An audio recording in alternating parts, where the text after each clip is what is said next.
corruption, illegal mining, and immigrants in South Africa. That question is for you.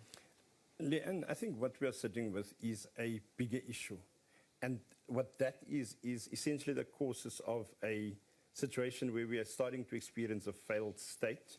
And 30 years into our democracy, what the PMC is saying is let's reflect on the future over the next 20 years about South Africa. Let's understand that these are hard realities, and therefore we're pushing for economic CODESA.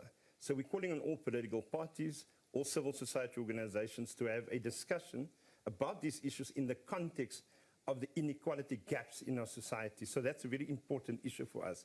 On the question about illegal immigrants, there is laws. That needs to be dealt with, but the PMC is not xenophobic. So too quickly, we're experiencing a situation that political parties at large, especially the ruling party, the opposition party, are arguing that there's just a lash out at all foreign nationals. And we're saying that it is important to understand that illegal immigrants, there's a law, there's regulations, and people must be deported. But we must not have a situation that we juxtapose it, that we see political parties starting to go into shops of community or, of foreign nationals.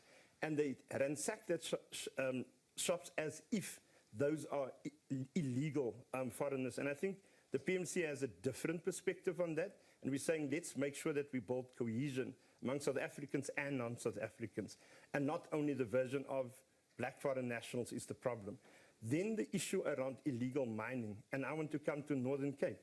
The Northern Cape's got mines. If you look at Richterveld, if you look at the Namaqualand region, if you look at Concordia and other places in the West Coast as well, there's mines. And the problem that we're currently dealing with, it is big mega mines coming from afar.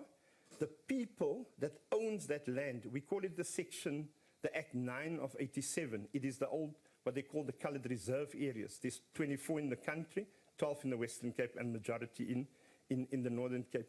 People actually have, they were pushed out of the land, and the mining companies are coming with big security firms to essentially take over that land where there's big deposits. And we are saying, as the PMC, that must stop, and the Northern Cape government is a culprit in that process.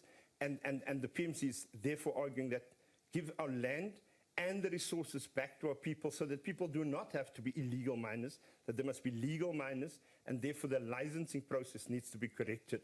The final point around corruption, the final point around crime in particular for us is a problem, and we link that back to the socioeconomic reality of a society.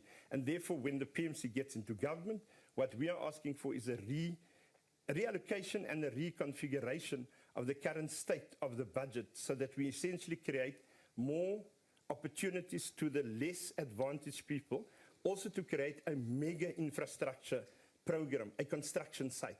Over the next 10 years, if there is one thing that we must get right, is to ensure that people do not get this 3 months work opportunities. Let's reopen trade centers.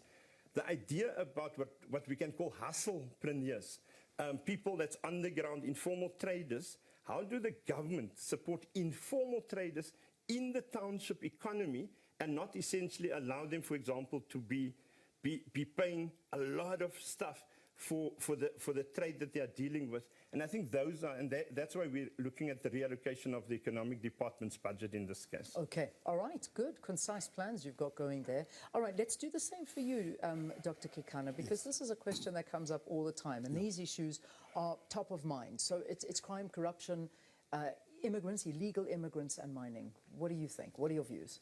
Thank you very much. Let me start with the issue of crime. I mean, yesterday we've learned that one of the comedians, DJ, was shot.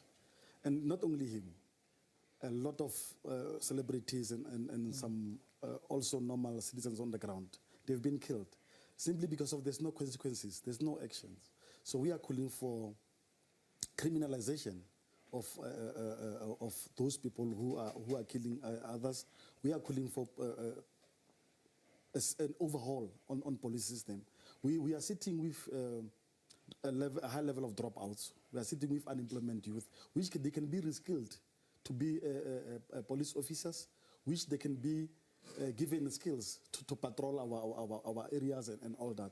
So we have normalized crime in this country. We have normalized corruption in this country. So we need action. People must get arrested.